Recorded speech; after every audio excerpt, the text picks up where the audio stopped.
मुसलमानों के साथ गद्दारी कौन कर रहा है? 9.5 लाख एकड़ पे आप मॉल बनाएंगे, गरीब मुसलमानों के लिए कुछ नहीं।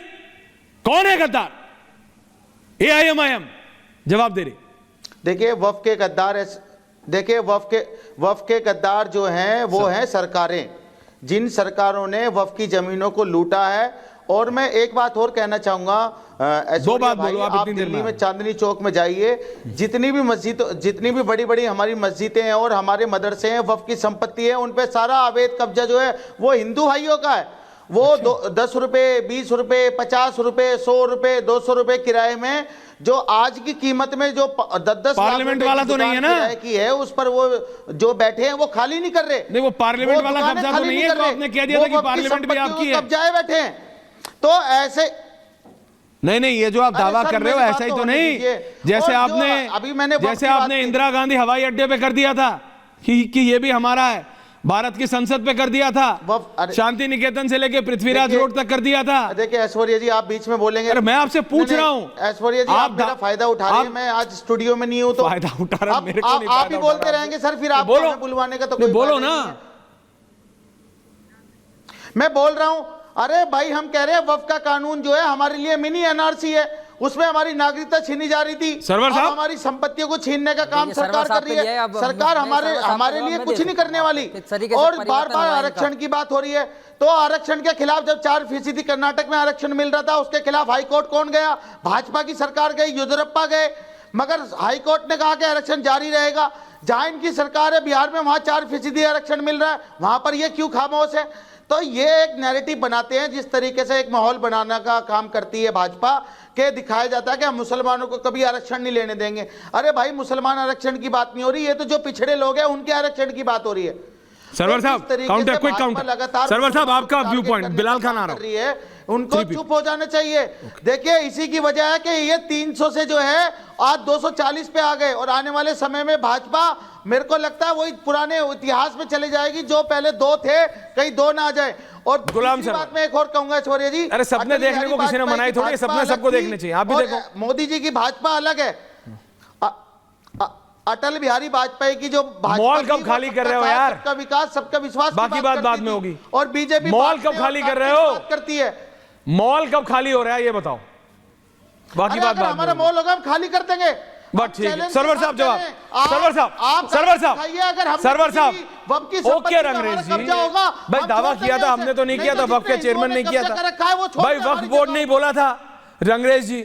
जिस वक्फ बोर्ड की आप इतनी तारीफ कर रहे हैं, उसी बोर्ड ने बोला था कि मॉल बनी है, किसी और ने तो बोला नहीं था सर। अगर वो आपकी रिसर्च में आपकी टीम ने आपको नहीं भेजा है तो उनको जरा डांटिएगा। अगर जितनी देर से आप जो पढ़ रहे थे, अगर आपकी रिसर्च टीम ने आपको नहीं भेजा है तो अपनी टीम को डांटिएगा कि ये वाली जानकारी क्यों आपको व्हाट्सएप नहीं करी। गुलाम सरवर जवाब दे रहे हैं, रिलैक्स। गुलाम सरवर ये कह रहे हैं सब ठीक है। देखिए मैं क्या कह रहा हूं, नहीं ऐश्वर्या, रिलैक्स। अंग्रेजी हो गई, कितनी करेंगे अब? 4%। बिलाल अभी तक बोले नहीं है। प्रेम शुक्ला जी आ रहा हूं। 4% मुस्लिम रिजर्वेशन की बात, ऐश्वर्या जी। हाँ बोलिए बोलिए। 4% मुस्लिम रिजर्वेशन की बात की जा रही है। कर्नाटका या बिहार का जो हमारे रंगरेज भाई ने कहा, वो मुस्लिम रिजर्वेशन नहीं है, वो quota within quota OBC के उस 27% में ओबीसी मुस्लिम को अलग किया गया। मैं उसका विरोधी हूं। आप अलग अलग अलग अलग अलग करते करते सब अलग कर देंगे। भाई ओबीसी एक समूह है जिसमें हिंदू मुस्लिम सब हैं, तो आप फिर अलग क्यों मांगते हैं? ये एक सवाल है। अब एक बड़ी बात और करूं, 50 बड़े धरने हुए हैं महाराष्ट्र में, बिहार में, उत्तर प्रदेश में, पश्चिम बंगाल में, कि मुसलमानों को 10% आरक्षण दिया जाए। ये कितना असंवैधानिक डिमांड था और क्यों किया गया, ये एक सवाल है। अब जरा जिस को अंग्रेज ने बनाया, अगर वो वाकई वक्त की जमीन पर ही था, और उस पार्लियामेंट बदरुद्दीन अजमल साहब, तो जब पार्लियामेंट में वो सांसद थे तो उनको पता नहीं था कि ये वक्त की जमीन है। जब कांग्रेस के वो पिछलग्गू थे तब पता नहीं था कि वक्त की जमीन है। और जब मोदी जी ने संशोधन विधेयक लाया तब याद आया में आया कि पार्लियामेंट भी वक्त जमीन पर है, स्कॉलर बीजेपी प्रवक्ता वक्फ बोर्ड की जमीन पर। क्या बात कर रहे हो बिलाल? बिलाल बिलाल बिलाल बिलाल बिलाल बिलाल बिलाल हिंदू नहीं, बिल्कुल मैं हकीकत बात कहूंगा। प्रेम शुक्ला जी आ रहा हूं। जो लोग 400 पार की बात करते हैं 240 पे अटक गए हैं, वो हिंदू मुसलमान की बात करते रहते थे, मंदिर मस्जिद नहीं, पॉइंट पे आओ ना। ये पॉइंट पे मैं आ गया। जो लगातार डिफेंड किया जा रहा है, आप सरवर साहब को बोल रहे हो? सरवर साहब क्या को बोलूंगा मैं? मैं इनका बहुत सम्मान करता हूं, मैं बहुत अच्छे से मानता हूं उनको, लेकिन पॉइंट पे बताओ क्या हो गया इनको समझ क्या हो गया? पॉइंट रख रहा है अगला का अगेंस्ट बोल रहे हैं तो इसलिए बोल रहे हैं, पर ये समझ में नहीं आ रहा। अगर ये वर्क मदनी साहब की बात नहीं, आपके अपना पर्सनल एजेंडा होगा उसको अलग करिए, लेकिन ये पर्सनल एजेंडा ये जो मामला है ना, नहीं, ये पर्सनल मदनी नहीं साहब है, का मामला नहीं है, मुसलमानों ये इस देश का मुसलमान का मामला है। मुसलमानों ये का समझना एजेंडा, पड़ेगा गरीब आपको। मुसलमानों आपको का। समझ में नहीं आ रहा किस तरीके से आज देश के अंदर लगातार वक्फ बोर्ड के बाद अरे नाम से, नमाज के नाम पे, वक्फ- मदरसे के नाम पे ये बीजेपी प्रॉपर्टी लगातार डीलर टारगेट हैं, कर रही ये है लैंड मुसलमानों को। माफिया लेकिन हैं। उसके बाद भी आपको ये डिफेंड लैंड करना है। माफिया हैं भाई, अरे भाई आप मुसलमानों समझिए, के अंदर ओबीसी कब्जे हो गए। एसटी की बात करते हैं, लगातार रिजर्वेशन की बात करते हैं, आपको नहीं मालूम है कौन छीनने की बात कर रहा है। लगातार रैलियों में लाखों लोगों क्यों नहीं 341 की लड़ाई लड़ते? ये क्यों मुसलमानों की भीड़ जमा कर रहे हैं? वक्त बचाओ, वक्त बचाओ। बात इनके बात की, हमारी नहीं है वक्त। हम क्यों नहीं बचाएंगे? की बात करते हैं और आप उसको डिफेंड करने का काम कर रहे हैं। आपको लिखवाना चाहिए बीजेपी ये सारे मौलाना पहले ये बताएं कि वक्त पर जो और क्या लिखवाना चाहिए आपको लगातार। अगर आपका पर्सनल एजेंडा आप करिए, उनको बात करिए, 341 पर पाबंदी लगी, क्यों चुप रहे? पर्सनल मामले खोलिए, लेकिन आप वक्फ बोर्ड के अगेंस्ट नहीं बात कर सकते। क्यों नहीं कर सकते? पर्सनल क्यों नहीं कर सकते? सैक्रोसेंट है। क्यों नहीं कर सकते? सैक्रोसेंट है, सैक्रोसेंट है। आप मौले खोलेंगे, अंग्रेज साहब के नेता, एक second, Prem Shukla ji, Jagdish Sharma, everyone on है। प्रेम शुक्ला जी बताएंगे। एक सेकंड बिलाल, मैंने आपको मौका दिया।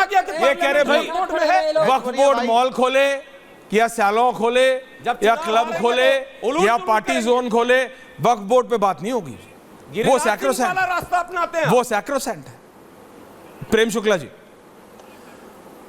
नहीं, समझ के बाहर बिलबिलाल जी क्यों बिलबिला रहे हैं मेरे समझ में नहीं आया। आपसे ज्यादा वो जो सत्य उन्होंने जो बातें रखी मुस्लिम स्कॉलर, अरे किसने गंदी बोला? गुलाम साहब ने, वो तो जो है सीधी, अरे क्या बिलबिलाल जी क्या हो गया? क्या हो गया? बिलबिलाल जी काहे बिलबिला रहे हैं? रिलैक्स, क्या एक हो एक गया करके, बिलबिलाल जी अभी को? टाइम कम है, डोंट डू इट एट इतना last, please don't do it at last Bilal, please don't get आराम इनटू। से, शांति से। अब उन्होंने मुद्दे रखे, बिलाल। बिलबिलाल जी को क्या हो गया? प्रेम जी काहे इतना ऑन बिलबिलाए टॉपिक, हुए थैंक हैं? यू। आप बिलबिला रहे हो बिलाल इतना बिलबिलाने क्या कारण है? देखिए, हाफिज सईद जी ने एक मुद्दे, हाफिज साहब ने जो है मुद्दे की बात रखी। अब उसका जो है तार्किक उत्तर अगर उनके पास हो देना चाहिए। अब तार्किक उत्तर गुलाम सरवर जी परेशान हो गए, आपने हाफिज सईद बोल दिया, बाकी डिबेट एक तरफ। आरक्षण प्रेम नहीं दिया शुक्ला जा जी, सकता है। प्रेम शुक्ला जी, सॉरी, आपने क्षमा कीजिएगा, हाफिज गुलाम सरवर, नहीं क्षमा कीजिएगा, परेशान हो गए, वो यूं हाथ हिला रहे हैं। गुलाम है, नहीं क्षमा कीजिएगा। नहीं, हाफिज सरवर साहब जी क्षमा करिएगा, मेरे मुंह से गलती से आपके लिए सही शब्द निकल गया। मैं इतने बड़े आतंकवादी के साथ जो है आपका नाम उससे मिलता जुलता होने के कारण ये गलती हुई है, तो लेकिन हम जानते हैं कि आप भले आदमी हैं। उस तरह के जो है यजीदियत आपके बस का नहीं है। वो तो हाफिज सईद तो जो है वो एकदम से यजीदों की पंगत में बैठा हुआ व्यक्ति है, उससे आपकी तुलना करना गलत है। लेकिन मुद्दे की बात यह है कि हम किसी भी बात में कोई भी बहस होती है, वक्फ बोर्ड की संपत्तियां हैं, वक्फ की जो संपत्ति वक्फ की रहे, दूसरों की संपत्ति है। अगर वक्फ की संपत्ति अगर किसी ने आज आप यहाँ से ऐलान कर दीजिए, एक मिनट, आप यहाँ से आज ऐलान कर दीजिए कि जो भी वक्फ की जमीन है, जो भी वक्फ जमीन है, उस पे सरकार कब्जा नहीं करेगी। जहाँ सरकार कब्जा है वो भी छोड़ दिया जाएगा और सरकार ने करना ही नहीं है, नहीं करना चाहिए। न्याय प्रविष्ट मामले हैं, उसका निपटारा होना चाहिए। आज कर दीजिए, ऐलान कर दीजिए, मुसलमानों के वक्फ के हवाले किया जाएगा, दूर कर दीजिए ना। वक्फ और वक्फ ने जो जमीनें कब्जा की वो भी छोड़ना चाहिए उसको। बिल्कुल, वक्फ ने जो जमीनें कब्जा की है, अवैध तरीके से लैंड माफिया बन गया, बिल्कुल वो भी छोड़ना चाहिए, बिल्कुल छोड़ना चाहिए। अगर गलत कब्जा हो दूसरों को भी छोड़ना चाहिए, ठीक है। लेकिन जो इसमें क्या बुरा है? जमीन है वो दी जाए। इसमें